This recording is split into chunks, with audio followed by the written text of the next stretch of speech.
কম বেশি সবাই কিন্তু এই পাবদা মাছ রান্না করতে পারে, তবে আমি যেভাবে আজকে রান্না করেছিলাম সেই রেসিপিটাই আপনাদের সঙ্গে শেয়ার করব। আশা করছি অনেকেরই কাজে লাগবে। পাবদা মাছ রান্না করার জন্য এখানে কিছুটা পরিমাণে মাছ নিয়ে নিয়েছি। মাছগুলোকে খুব ভালো মতো ধুয়ে নিয়ে এই তো লবণ, হলুদ আর সর্ষের তেল দিয়ে খুব ভালো মতো মাখিয়ে নেব। মাখানোর সময় অবশ্যই 2 থেকে 3 টেবিল চামচ সর্ষের তেল দেবেন, কারণ এই মাছটা যখন ভাজা যায় তখন কিন্তু অনেকটাই ছিটে গায়ে হাত পায়ে ভরতে পারে। একটু সর্ষের তেল দিলে কিন্তু সেটা আর হয় না। খুব ভালো মতো মাখিয়ে নিয়ে এটাকে 5 মিনিটের জন্য রেখে দেব। এই তো খুব সুন্দর মতো করে মাখানো হয়ে গিয়েছে। এবার এটাকে আমি 5 মিনিটের জন্য রেখে দেব। এরই মাঝে আমি যে মশলাটা লাগবে সেটাই বানিয়ে নেব। দিয়ে দিলাম মিক্সিং জারের মধ্যে একটা টমেটো।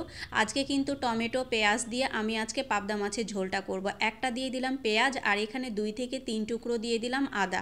সামান্য একটু জল দিয়ে খুব সুন্দর মতো করে এটাকে পেস্ট করে নেব। আপনারা চাইলে কয়েকটা কিন্তু কাঁচা লঙ্কা দিতে পারেন।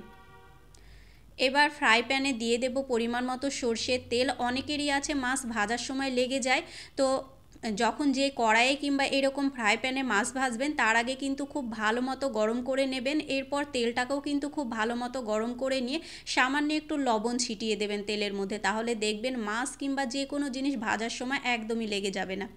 মাছগুলো দিয়ে খুব সুন্দর মতো করে উল্টিয়ে পাল্টিয়ে ভেজে নিলাম। দেখুন আমার কিন্তু একটা মাছও লেগে যায়নি, খুব সুন্দর মতো উঠে চলে এসেছে।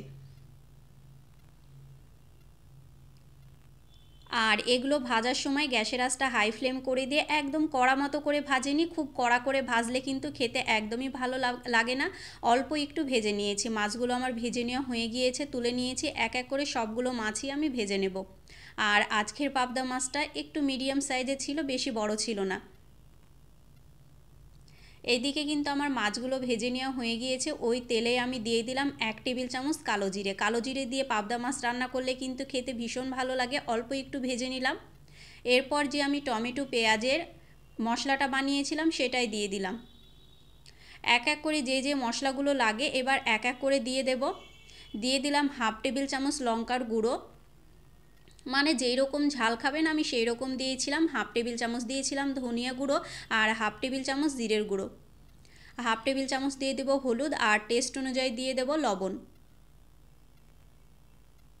ব্যাস, আর কোনো মশলাই লাগবে না। এবার সামান্য একটু জল দিয়ে মশলাটাকে কিন্তু বেশ কিছুক্ষণ সময় নিয়ে কষিয়ে নিতে হবে। আমি কিন্তু বেশ কিছুক্ষণ সময় নিয়ে মশলাটাকে কষিয়ে নিয়েছিলাম ঢাকনা বন্ধ করে। এভাবে ঢাকনাটা বন্ধ করে দেবেন। মশলা কষানোর সময় মশলাটাও কষানো খুব তাড়াতাড়ি হয়ে যাবে, আর কালারটাও খুব সুন্দর চলে আসবে। দেখুন কালারটা কিন্তু খুব সুন্দর চলে এসেছে। মশলাটাও কষানো হয়ে গিয়েছে, তেলটা উপরে চলে এসেছে।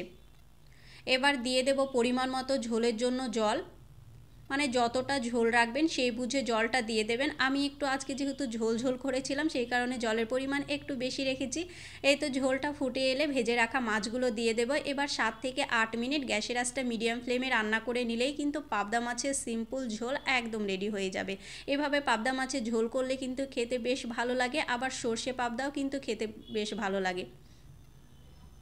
সবগুলো মাছই আমি দিয়ে দিলাম। এবার বেশ কিছুক্ষণ সময় নিয়ে বলতে ওই 6 থেকে 7 মিনিট মতো আমি ফুটিয়ে নিয়েছিলাম। এর মাঝে লবণটাও আমি টেস্ট করে নিয়েছি। ওপর দিয়ে দিয়ে দিলাম কয়েকটা কাঁচা লঙ্কা, আপনারা চাইলে চিড়েও দিতে পারেন, আমি গোটাই দিলাম। আর কিছুটা পরিমাণে দিয়েছিলাম ধনিয়া পাতা কুচি।